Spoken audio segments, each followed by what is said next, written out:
नमस्कार। आज हम लेकर आए हैं उत्तराखंड के दिन भर की बड़ी खबरें। पत्नी के बाद अब कोरोना से हेड कांस्टेबल का निधन, एसएसपी ने दी श्रद्धांजलि। कोरोना से बड़ी संख्या में उत्तराखंड पुलिस के जवान भी संक्रमित हो रहे हैं। कालसी थाने में तैनात हेड कांस्टेबल का कोरोना से निधन हो गया है। मंगलवार को देहरादून एसएसपी योगेंद्र सिंह रावत ने पुलिस लाइन में दिवंगत हेड कांस्टेबल को श्रद्धांजलि दी। 3 दिन पहले हेड कांस्टेबल की पत्नी का निधन हो गया था, वो भी कोरोना से संक्रमित थी। श्रीनगर मेडिकल कॉलेज में कोरोना संक्रमित 4 मरीजों की मौत।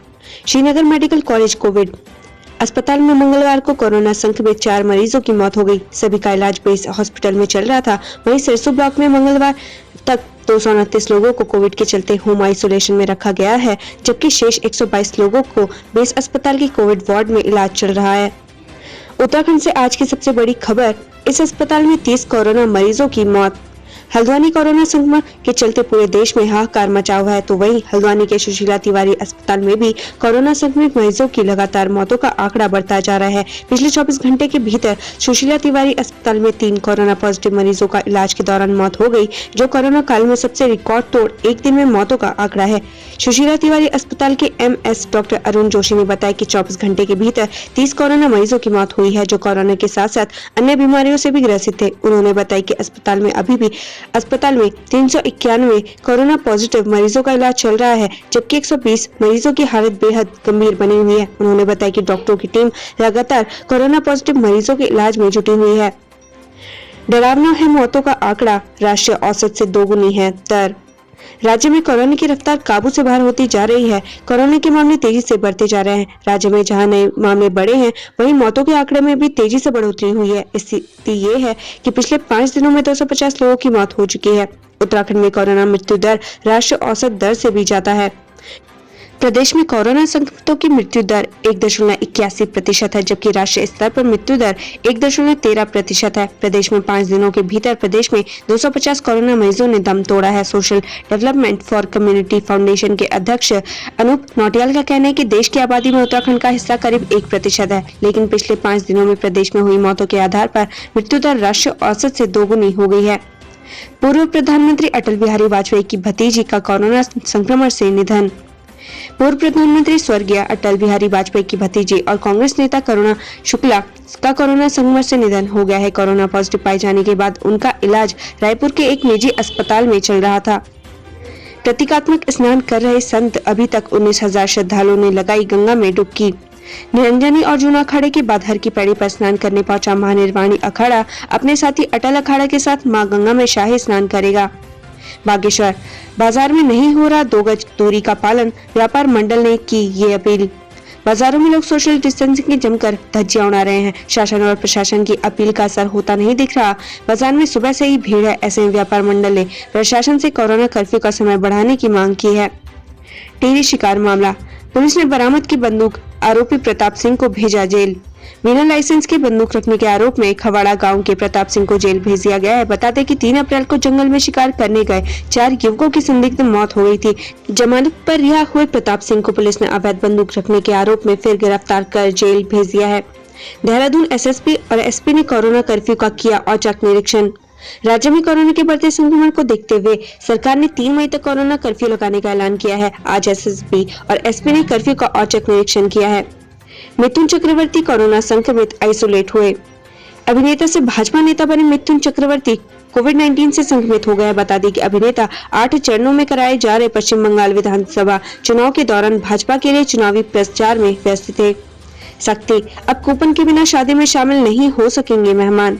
कोरोना संक्रमण के लगातार बढ़ने से प्रदेश सरकार ने नए दिशा निर्देश जारी किए थे। शादी समारोह में शामिल होने वाले मेहमानों को लेकर भी गाइडलाइन जारी की गई थी। शादी में केवल 50 मेहमान ही शामिल हो सकते हैं और गाइडलाइन में ये भी जोड़ा गया कि शादी में वो ही मेहमान शामिल होंगे जिनके नाम का कूपन प्रशासन जारी करेगा।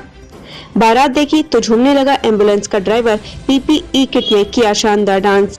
आपने शादी विवाह में सूट बूट पहने लोगों को बैंड की धुन पर डांस करते हुए देखा होगा, लेकिन हल्द्वानी में पीपीई किट पहना एक व्यक्ति जब बारातियों के साथ नाचने लगा तो लोग देखते रह गए। इस व्यक्ति ने बैंड की धुन पर जोरदार डांस किया। पूर्व सीएम हरीश रावत ने की सेल्फ इम्पोज्ड कर्फ्यू की वकालत। कोरोना के बढ़ते मामलों पर पूर्व सीएम हरीश रावत ने चिंता जाहिर करते हुए सेल्फ इम्पोज्ड कर्फ्यू की वकालत की। उन्होंने कहा कि 15-20 दिन अपने घरों में ही रहें। अगली क्लास में हुए प्रमोट, लेकिन पिछले का ज्ञान पूरा नहीं, शिक्षा विभाग कराएगा ब्रिज कोर्स। शिक्षा विभाग के निदेशक ART सीमा जॉनसानी ने बताया कि यदि अगली कक्षा में प्रमोट किया गया छात्र पिछली कक्षा के स्तर पर खरा नहीं उतर रहा है तो उसे ब्रिज कोर्स कराया जाएगा। करीब 2 माह के इस कोर्स में छात्र को उसकी पिछली कक्षा के विषयों की प्रभावी जानकारी दी जाएगी। हल्द्वानी में कोरोना का कहर, शमशान घाट के बाहर पार्षद समेत लोगों का हंगामा, मौके पर पुलिस तैनात। कोरोना का कहर चारों तरफ फैलता जा रहा है। हालात इतने खराब हो चुके हैं कि अंतिम संस्कार के लिए लकड़ियों की मात्रा भी कम पड़ रही है। वहीं अब दूसरी तरफ राजपुरा स्थित शमशान घाट में कोरोना से हुई मौत के शव का अंतिम संस्कार करने के बाद PPE किट, मास्क, ग्लव्स बाहर खुले में फेंके जा रहे हैं। अन्य शव भी कोरोना पॉजिटिव शवों के साथ ही जलाए जा रहे हैं। इस बात को लेकर पार्षद सहित स्थानीय लोगों ने जमकर हंगामा काटा। इस दौरान लोगों की प्रशासन से नोकझोंक भी हुई। लोगों का कहना है कि आसपास के इलाकों में कोरोना संक्रमण का खतरा फैल रहा है। पार्षद का आरोप है कि कई बार प्रशासन से शिकायत के बाद भी कोई कार्रवाई नहीं हुई। न ही यहाँ सैनिटाइज कराया जा रहा है और न ही शमशान घाट के बाहर साफ सफाई हो रही। कोविड कंट्रोल रूम में कांग्रेस का मंथन, स्वास्थ्य सेवाओं के सुधार को लेकर बनी रणनीति।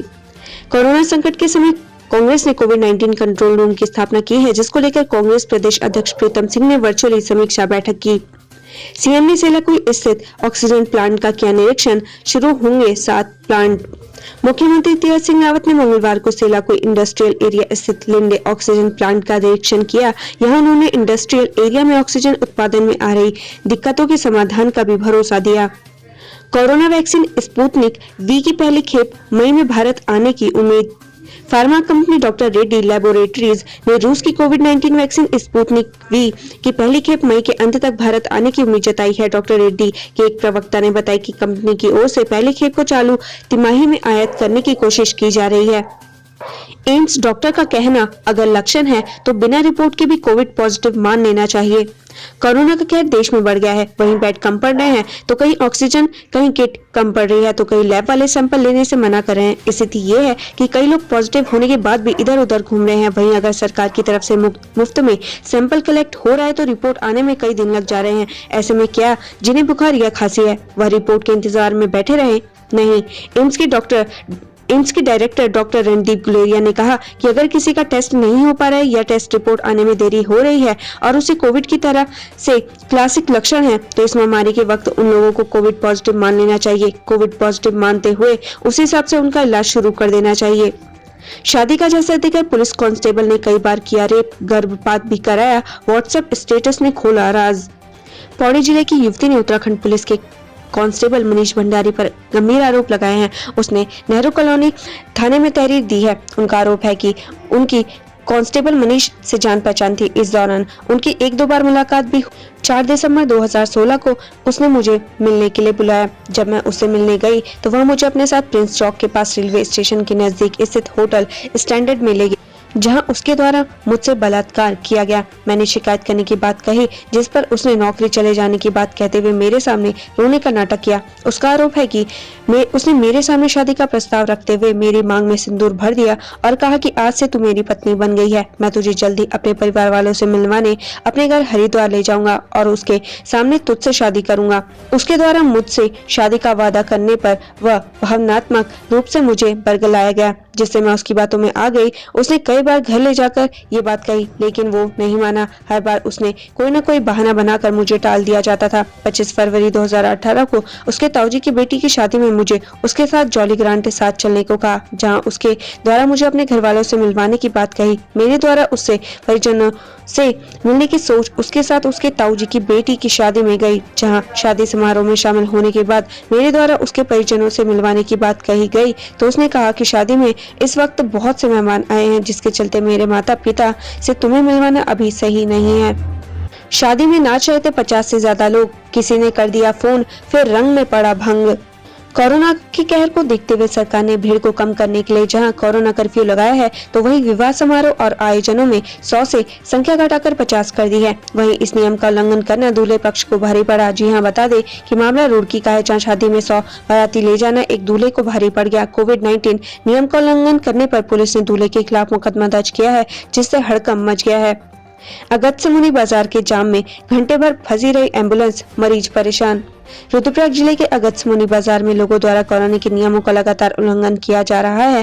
बैंक, एटीएम, सब्जी की दुकानें और अन्य दुकानों पर बिना सामाजिक दूरी रखे लोग खरीदारी कर रहे हैं। इससे जाम लग रहा है। जाम में मरीज को ले जा रही एक एम्बुलेंस फंस गई।